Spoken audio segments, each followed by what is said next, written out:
Alright, let's just try and start from the beginning. Hi, my name is Ren Casper Smith, but you can call me Ren. I'm a new community organizer with Sierra Club. I'm 22 years old. I live in Denver, Colorado, on the northeast side, in a neighborhood called Montbello, where my partner Ryan and I rent a house. We moved to this neighborhood 2.5 years ago, and we fell in love with the sense of community we feel here. We were ready to spend our time soaking up the sun in the biggest backyard we could find.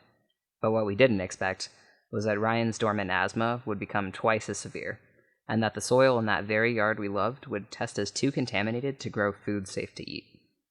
Yeah, it was a surprise, but I guess it shouldn't have been. We live in North Denver, which means living by major highways near the industrial heart of the Denver metro area. My home is only a few miles away from what researchers named the most polluted zip code in the US in 2017, 80216. Denver owes a huge part of its wealth to the work done by a majority immigrant labor force over the last century in this area. There's a fracked gas power plant and many other polluting facilities scattered throughout the historic and beautiful Globeville and Elyria-Swansea neighborhoods. This is a story we've all heard before. Low-income communities of color on the outskirts of big cities are exposed to disproportionately high levels of air pollution. The same thing is a reality in Pueblo, Colorado, too, where Xcel has a huge coal plant in the middle of a majority Latinx community. I found myself questioning why. Why do we have to trade living here for the burden of health problems and stress? Why do people who look like us have to carry the weight of industry, air pollution, and gentrification? Why do we have to suffer to feel at home?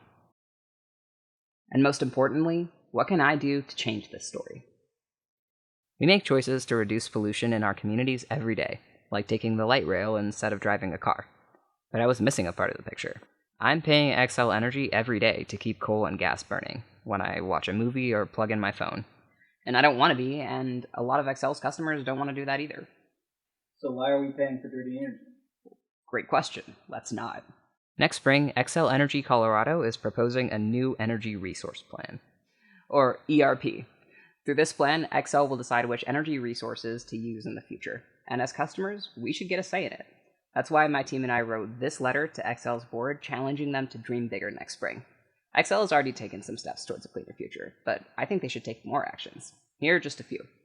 Reducing their emissions by as much as possible, saying no to new fossil fuel plants, working with unions and workforce leaders to make sure employees of the fossil fuel industry don't get left behind, and ensuring that communities like Globeville and Elyria-Swansea, that have dealt with the impact of dirty fuels for decades, share in the benefits of the clean energy revolution.